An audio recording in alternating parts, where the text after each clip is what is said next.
try and stay clear of using movie parallels in my sermons, but because they're often generational, right? They're hit or miss. You've either seen it or you don't, and you might not get the reference if you've never seen it. But there's no better way to start off this without using this movie reference. Now, have you ever seen the movie Field of Dreams? It's an old school baseball movie, and like I said, I normally try to avoid movie references, but this movie might have been popularized again because it was featured a few years ago by Fox Sports, where they recreated this field, right? I think they recreated it in Iowa, where the movie was set.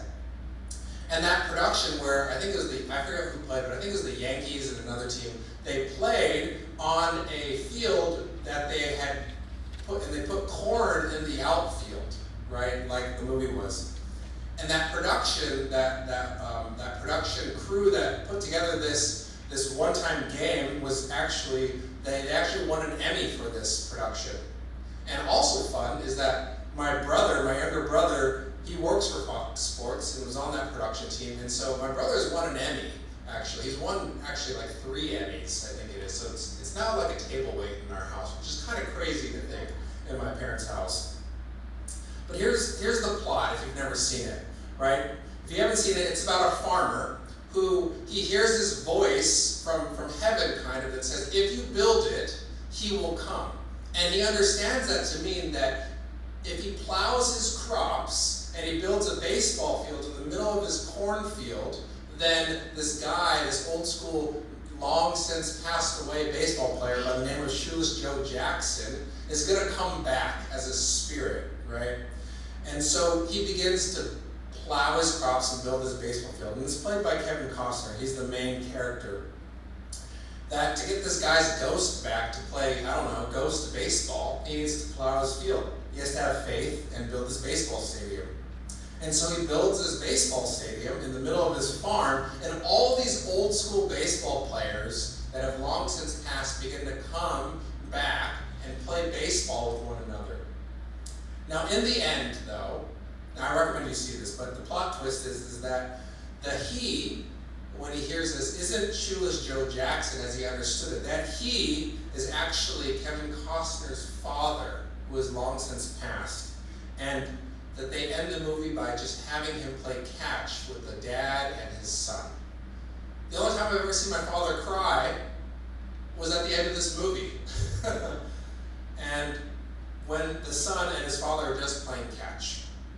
Now that line, if you build it, he will come, is the attitude that Kevin Costner has in his faith. If he builds this field, that people will come.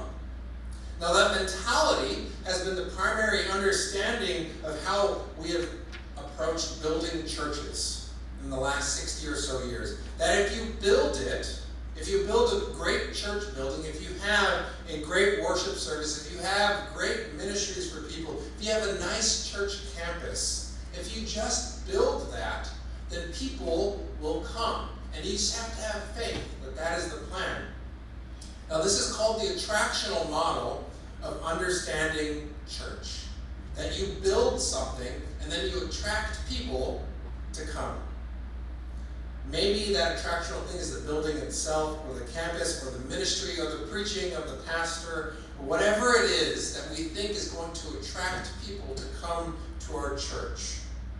It's like opening up a new restaurant and putting a sign out there that says, new Greek food or something like that. Now the attractional model of church works well for things like restaurants, but it doesn't work well for churches anymore. And so we can't think in terms of building something and then expecting people to come.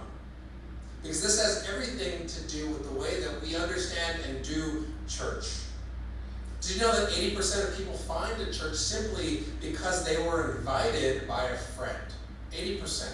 This has nothing to do with attracting them to church. It has everything to do with relationships and hospitality. Studies suggest that it takes 5 meaningful interactions for a new person to feel welcomed in a church. And studies also show that it takes about 20 minutes walking into a church's doors when someone decides that they're going to come back to church or not, which is often before the sermon even starts.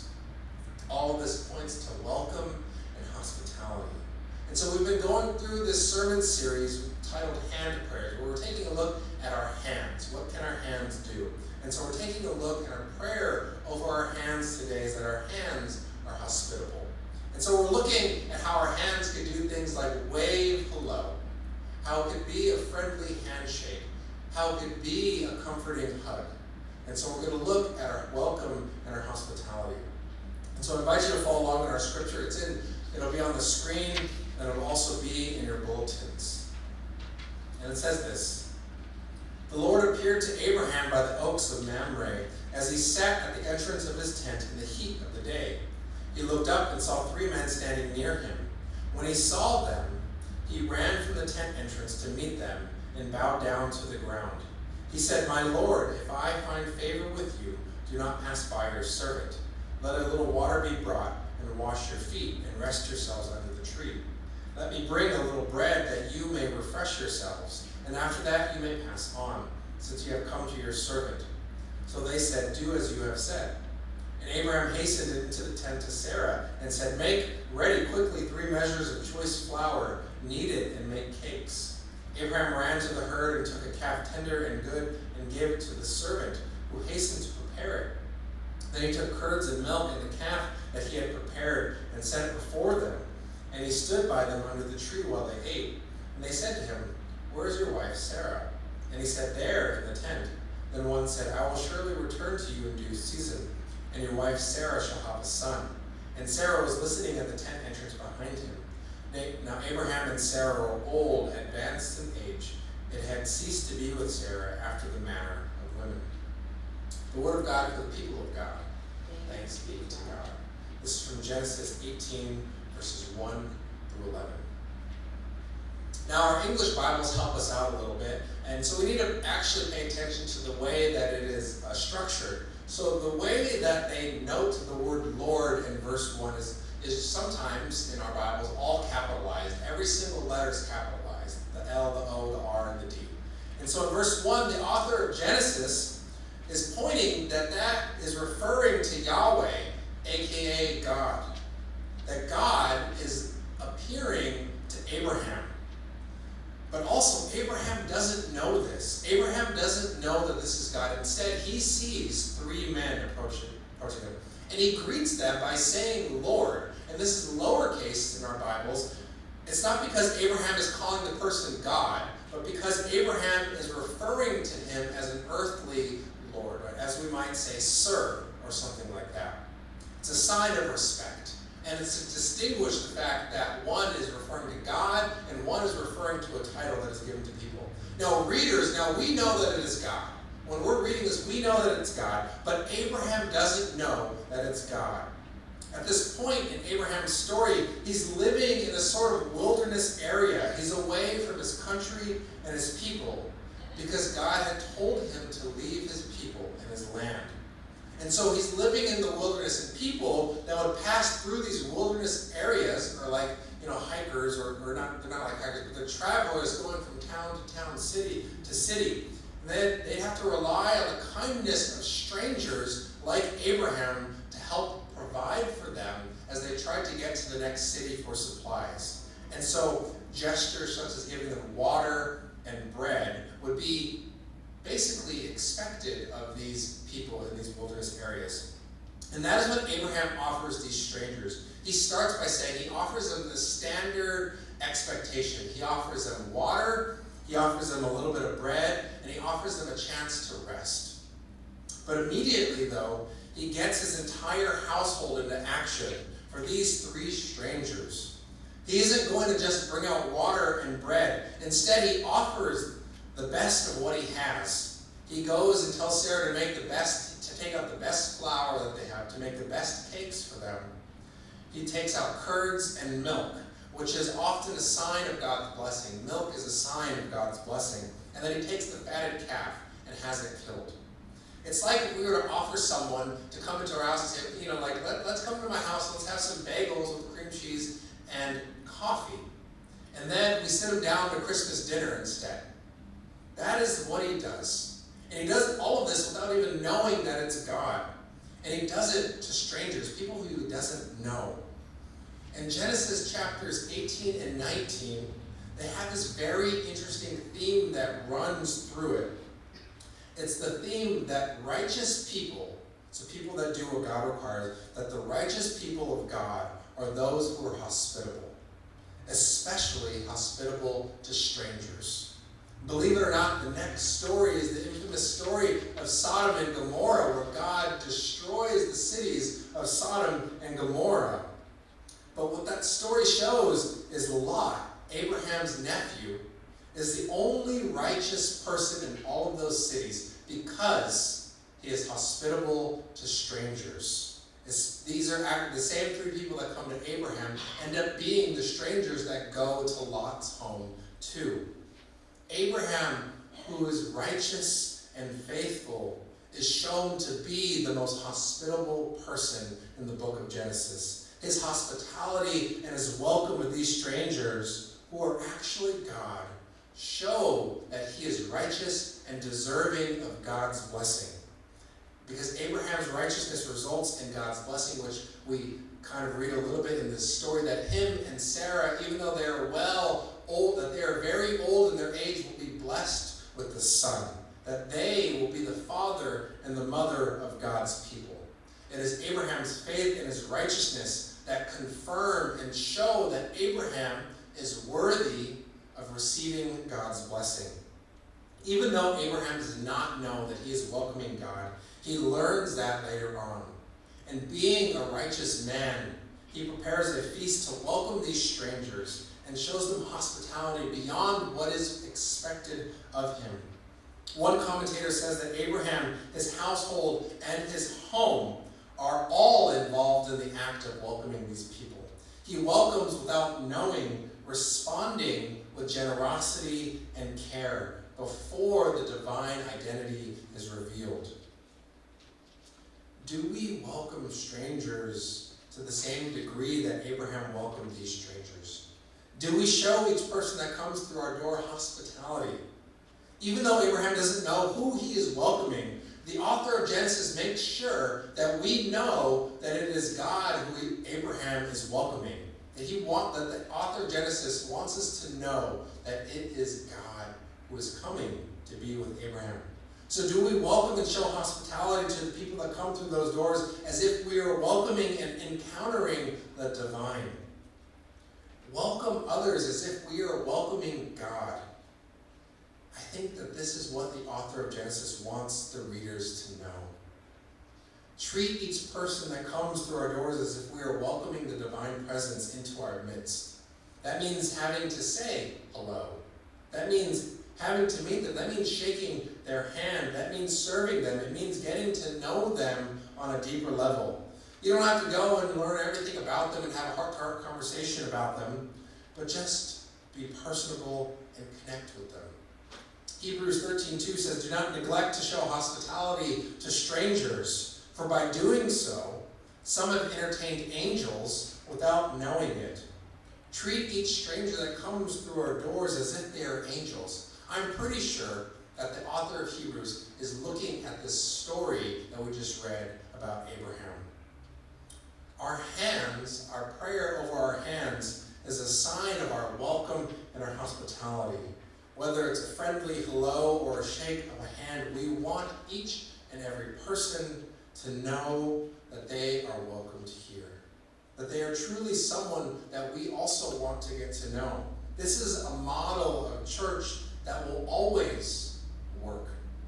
One that is based on relationship building, on welcoming others, on wanting to get to know them and say that you are a part of our community. It's not relying on flashy things that attract, but relying on the value of human connection. Let's be so welcoming and hospitable that it goes beyond what is expected of us, like Abraham did. Let us welcome each person as if it is the divine presence coming to be with us. And we also know that our hospitality and the way we welcome others isn't just a nice thing to do. It's not just a nice thing to do, but it is tied to our faith. It is tied to how we live our lives, how we are righteous in God's eyes. This is what Abraham's story teaches us, what the author of Genesis is showing us, and what we are meant to live.